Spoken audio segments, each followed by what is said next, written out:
Praise the lord.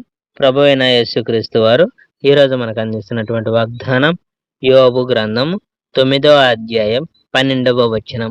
నీవేమి చేయుచున్నావని ఆయనను అడుగతగునవాడు ఎవడు? మనుష్యులు గ్రహించలేని ఆశ్చర్యకార్యాలే దేవుడు చేస్తాడు. దేవుని మహా అద్భుతాలకు అంతం లేదు. దేవుడు నన్ను దాటి వెళ్ళేటప్పుడు నేను ఆయనను చూడలేను. దేవుడు పక్కగా వెళ్ళేటప్పుడు ఆయన గొప్పతనాన్ని నేను గ్రహించలేను. దేవుడు దేనినైనా తీసివేస్తే ఏ ఒక్కరూ ఆయన్ని వారించలేరు. ఏమిటి నీవు చేస్తున్నది అని ఎవరు ఆయనతో అనలేరు. దేవుడు తన కోపాన్ని తగ్గించుకోడు. రాహాబు సహాయులకు కూడా దేవుడంటే భయం.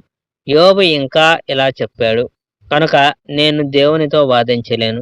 ఆయనతో వాదించేందుకు నేను వాడవలసిన మాటలు నాకు తెలియదు. యోబు అనే నేను నిర్దోషిని, కానీ ఆయనకు నేను జవాబు ఇవ్వలేను. నా న్యాయమూర్తిని అనగా దేవుని ప్రాధేయపడడం మాత్రమే నేను చేయగలిగింది అంతా. ఒకవేళ నేను ఆయనకు మొరపెట్టినా, ఆయన జవాబిచ్చినా దేవుడు నా ప్రార్థన విన్నాడని నేను నమ్మను. నన్ను అణిచివేయడానికి దేవుడు తుఫానులు పంపిస్తాడు. ఏ కారణం లేకుండానే ఆయన నాకు ఇంకా ఎక్కువ గాయాలు కలిగిస్తాడు.